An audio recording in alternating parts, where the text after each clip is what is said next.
welcome in, Meta fam. We got an action-packed video plan for today. We got MMTLP, we got MMAT, we got MULN, GNS, GMBL, we got CRTD, we got them all in here, HLBZ. So strap in, get yourself something to drink, go to the bathroom if you need to strap in for this video. Hope you all are ready. All right, first things first, we got a tweet out here from Ham the Short Killer replying back to a post from Lisa. Lisa says, any whisperings of things happening for MMTLP? And Ham says, I believe it's all over. Things are happening. That is exactly what we want to hear. And Bailey asked, when divvy? Now, if you guys know, you follow me, I said my goal from when this merged private here, that I'm hoping to get some kind of announcement in Q1 of 2023. So that'd be right, March 31st, 2023. I would hope to have maybe some kind of announcement of a sale or more details of what's going on with this project. I would love for it to be over. Here in the news, we got FINRA with an article out here on the Business Wire. FINRA announces departure of enforcement head Jessica Hopper. FINRA announced today that Jessica Hopper's plans to leave FINRA on February 3rd after 18-year tenure accumulating in her leadership of the department. And here is the actual article here. You can go check it out. But very interesting. There is a lot of quotes down in here, but kind of interesting timing of everything going on. We got a tweet out here from Explore Will, and I'm going to deactivate this, and we're going to take a look here. MMTLP just transferred confirmation from AST via postmail. He got this in the mail today. And here you can see American Stock Transfer and Trust operation has the address there, has the QSIP number, the settlement, the statement date, and it has there shares, which he private, all that, which I completely understand. And he has everything listed here. So yeah, it looks like a successful transfer. He didn't state, I don't believe, where it was from, but there was a comment down here. Okay, he had request Fidelity to start the transfer on January the 6th. So it looks like if you have Fidelity and you want to go ahead and do that, he says, I request Fidelity to start transfer on January 6th. It was at AST on the 13th. What I received today was a confirmation via postmail. So there you go. Like I said, keep in mind, if you do transfer to AST, you will not be able to sell if this would open up trading again. All right, little update here on ticker symbol GNS. That's right, with Roger James Hamilton in Genius. So he posted out here, we are hard at work completing details and legal approvals for our upcoming EGM and GNS special dividend. That's exciting. We'll be sharing news on both once approval is complete, thanks to all bona fide investors who are supporting us. Now, the professor here comes pretty hard right here, but a hard-hitting question. This is the 29th time I asked you at Roger Hamilton for evidence that GNS is naked shorted. Can you stop avoiding the question and admit you have precisely zero evidence to back your claims? Here, Roger Hamilton replies back, the evidence is included in legal action we're taking on specific brokers and funds involved, so it can't be public now, but will be in the lawsuit. You can verify with David Winger at Share Intel or Wes Christian at Christine Levine if they're willing to take the call. So there you go. I agree here with Dr. Stone. Great work, Roger, leading a revolution. So as I said here, special dividend update on GNS for Roger Hamilton. All right, Jeremy Frommer here, the CEO of ticker symbol CRTD, created. This is an excellent plan, as I stated here, for Jeremy. He's going to be at the DC rally, so you're going to be excited there. He says, I will be submitting a stock buyback plan to my created board of directors before I leave DC. He's going to be there, I believe, Thursday, and the rally will be Friday and Saturday. And there you can see. Here we go. We got a comment down here. Sounds like a good idea. You will have investor support you need. We are not going anywhere. Keep the pressure well done. Buyback, great. Any more updates on the GTII merger upstream? So there we go, guys. Jeremy Frommer doing a stock buyback. That's always bullish on the company when you're willing to buy your stock back at these beaten down prices because you believe the value is going to go up. All right. Ham Short Killer with another tweet out here. A little treat for MULN holders. That's right, Mullen. The naked short is in the name of 9.8 billion shares. Not a guess, but data on it doesn't lie. This is huge. Think about that squeeze. So ticker symbol MULN, guys. Huge possible opportunity here, which Ham's pretty dead on a lot of his information. Like I said, he's the one helping us out here with MMTLP. So Ham, I do pretty much believe what he says.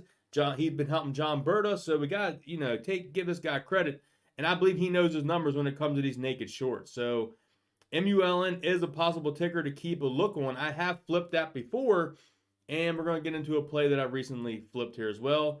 Ticker symbol GMBL. This is one that I bought a while back, and it was sitting in my account. I think I originally bought it, I forget what price, but low, like in the teens, like 15 cents, 18 cents. And then I kept averaging down, and I had my average cost down to around 11 cents. I was in the 11-cent range, and this thing shot up to 23, 24 cents. So I sold some of it today, a good bit of it. I still kept a little bit back in case there's more run. Then I will sell the rest of it. So here you see I took profits. I had 87% gains, guys. So yeah, I took some profits off this.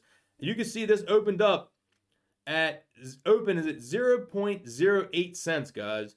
I had an average cost of 11, and I'm like, man, how am I up all this money in my account? Well, I look, and ticker symbol GMBL ran to the moon today, up 88% during the regular trading hours. It's 0.158%, and ended up another almost 45% at 22 cents, guys. Almost 23 cents in the after hours. Look at the average volume, 5.9 million, and we traded over 300 million volume today.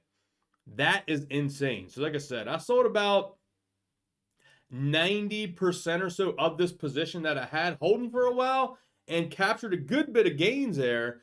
And it was nice to see because it's been a while since we got some huge gains like that. But I still got about 10% behind. Baby keeps running. I'll take some more profits. And hey, if we get a dip, I'll rebuy back in. There is a great thread out here by Hlbz CEO Salvatore Palella.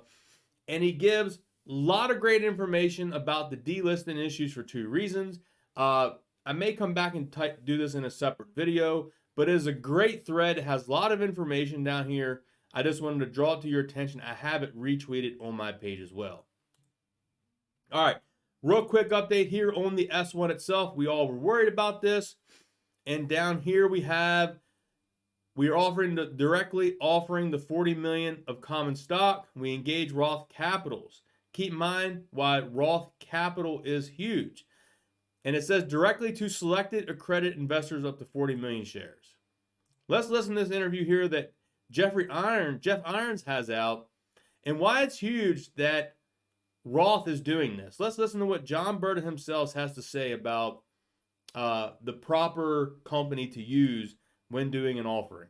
That's super interesting. I mean, I never even realized that when you've got these guys going short, that they're desperate. I mean, like they'll even come to the company to say, help save us, right? So how you decided what you were going to do with that 50 million and what you were going to do with the guys that you weren't going to help, and what that then did with your share price. Yeah, so as a CEO, my background is in capital markets, and I used to, be a principal in a fund back in the late 90s. So I knew all about the fund business, and I knew that bad financings will kill a company. In our industry, a bad well is not going to kill us, but a bad financing will. So when I spoke to Roth and I let them know that, finally our board has agreed to do something, we basically said we're going to raise 25 million under one circumstance. I get to approve who's in the book. And the reason why that was so important to me is because our stock was trading at $2 3 days before this. And then they pushed it all the way down to $1.60, and then came to us and say, hey, we want to do a deal at $1.20. Well, when you start to see who raises their hand and asks how much they want, well, one fund wanted the whole thing. Guess how much they got? They got zero. And the reason being is I knew that fund had been shorting us down.